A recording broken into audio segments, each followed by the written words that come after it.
Shalom, my friends, from here in Israel. Tonight and tomorrow is a Jewish holiday that you probably never heard of, yet really has the power, if you understand it, to change your life.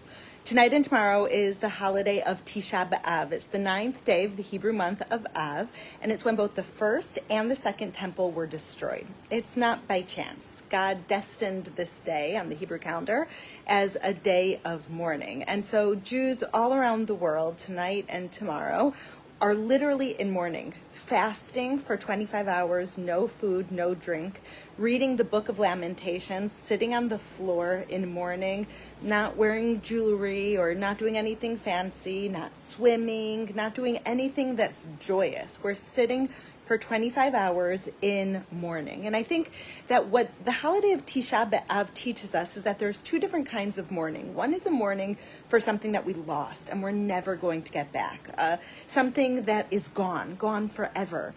And there's another kind of mourning for something that we remember and we have to tap into us in order to bring it back.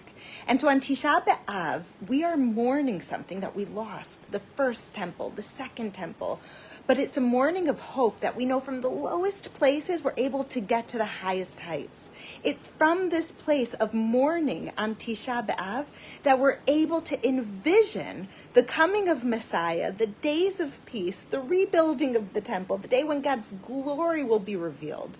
It's only by remembering where we came from that we can remember where we're going. And it's only when we remember what we've lost that we can remember what we've wanted. Because we look at this world and we see the darkness and it feels like it's going to be dark forever. This is just inevitable.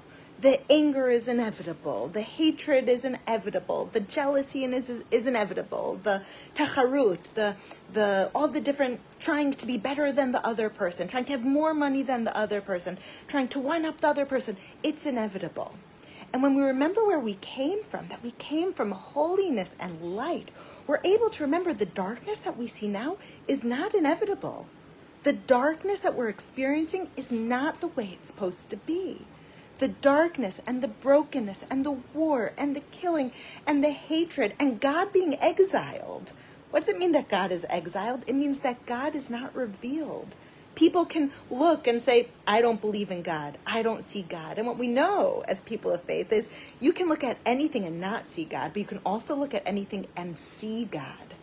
But the fact that people can open their eyes and not see God anywhere means God is exiled, because there will be a day when God will be revealed.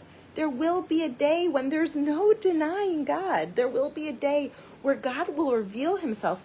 And you know what I think everyone will say? I think everyone will say, that God that you hated and rejected, that's because that's not God. What kind of God do people hate and reject? A God that's angry, a God that's mean, a God that just wants to punish, a God that does bad things. That's not my God. That's not the God that I love. And when God is revealed, it will be a God of truth and of justice and of hope and of love. And so on Tisha B'Av, on this holiday, we remember what was. The temple service where everybody knew what they were supposed to be doing. The priests had their role. The Levites had their role to be singing. We knew how to worship God. We had the korbanot that we brought, the sacrifices that we brought. We had all the incense that was reach nichoach l'Hashem, a beautiful smelling gesture to God.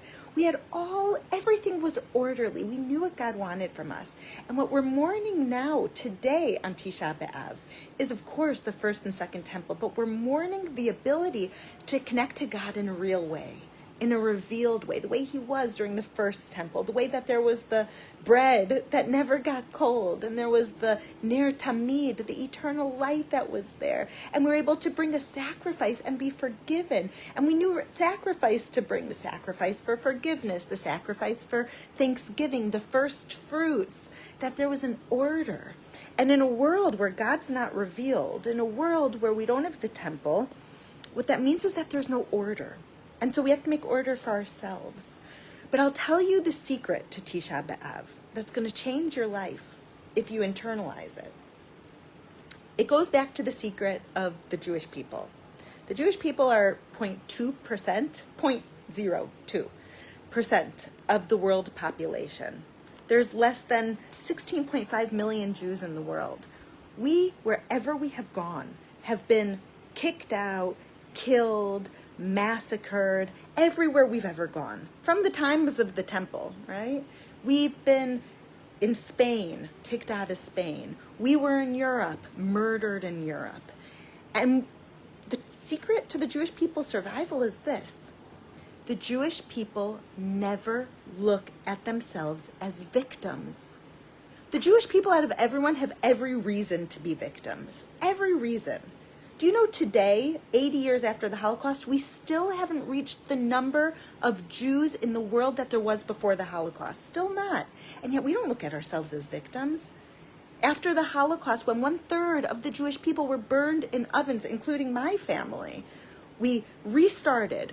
We got to America, and those people, those orphans who got to America, 16-year-olds, 7-year-olds, without parents, without siblings, everybody murdered. They said, we're going to start again. We're not going to be victims. We're going to build businesses. We're going to build schools. We're going to build synagogues. We're going to start over. And the Jewish people are able to start over because we don't look at ourselves as victims. We look at ourselves as empowered. We look at ourselves as having an obligation to continue the world after tragedy, having an obligation to rebuild after tragedy. And if you're a victim, you can't rebuild. You're waiting for everyone else to do everything for you. But if you're empowered, you say, God put it in my hands to do this. And so why is Tisha B'Av the secret to this? Well, because you have to be joyous. You have to be determined. You have to be hardworking. You have to be hopeful. You have to be faithful. But you need to also make a space and a time to mourn. You need to make a space and a time to fall apart. You need to make a space and a time to feel. Because if after the Holocaust you don't let yourself feel and you're just building and building and building and building and happy and happy and happy and happy, eventually it's going to eat you inside. And so what God is saying, build, be hopeful, be joyous, but create a space and a time where you fall apart. Create a space and a time where you mourn with all of your heart. Create a space and a time where you're sad, where you tear your clothing, where you're in fasting, where you're in mourning for all the hardships that were. And if you create that space and you really go to the sadness within it, then the rest of the year, the rest of the time, you can be joyous and hopeful. And so Tisha B'Av, tonight and tomorrow, is the time where we cry, is the time that we mourn, is the time that we look at our history and say, oh my gosh, Lord, how much pain have we been through? How many people have we lost? How much does the world hate us? The first temple, the second temple, the Inquisitions, the Holocaust, October 7th, that's everything that the Jewish people are mourning tonight and tomorrow. We are going there. We are being victims for 25 hours. For 25 hours, we're saying, this is hard. This is hard to be a Jewish person. This is painful to be a person of faith. I look at what's happening in Syria and across Africa to the Christian community, and I say, ooh, it's hard to be a person of faith. I'm mourning for what they are going through as well. The persecution that Christians are going through simply for being people of faith. And today is the day that we look and we say, Lord, help us. Lord, help us rebuild your temple. Bring your glory into this world. Reveal yourself. The way it is right now is not the way it's supposed to be. The pain that we're feeling right now is not the way it's supposed to be. All year we work and work and work to make it better. And one day a year, tonight and tomorrow, Tisha B'Av, we say, God, now it's your turn. We're going to be in mourning and you're going to come and heal us. And so tonight I invite you to think about those hard things in your life, to cry about the hard things in your life, to think about what your family's gone through, what you've gone through in life. We've all gone through hard things. What your country has gone through. Feel free to write it in the comments. Something hard that you're feeling, something painful that you're holding on to, something sad that you're going through. Today's the day. Let it out. Let it out. Be in mourning. Let yourself feel it. Because you know what? Tomorrow night you stand up and you feel proud. Tomorrow night you stand out of the mourning. You step out of the mourning into life. When you go into mourning, you come out of it. Tomorrow night, you come out and you have hope and you have faith and you have a commitment to build and to do everything you can to put a smile on your face and to get up and to rebuild life. And that is what Tisha B'Av is about.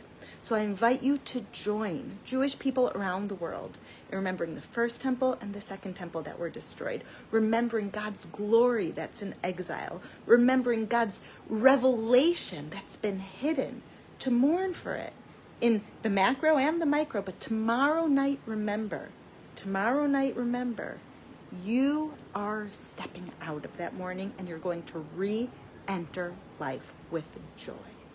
So write in the comments if you're going to be joining me in the next 25 hours and going to those hard places in order to feel it and then come out of it and invite God to join you.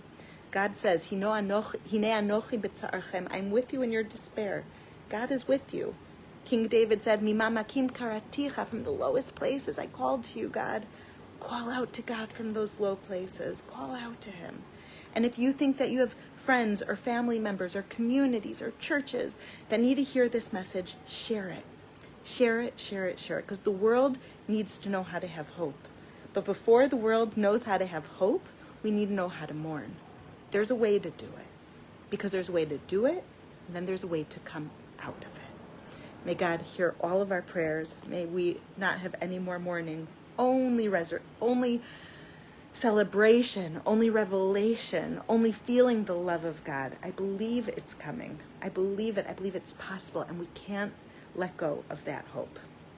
Shalom, my friends, from here in Israel.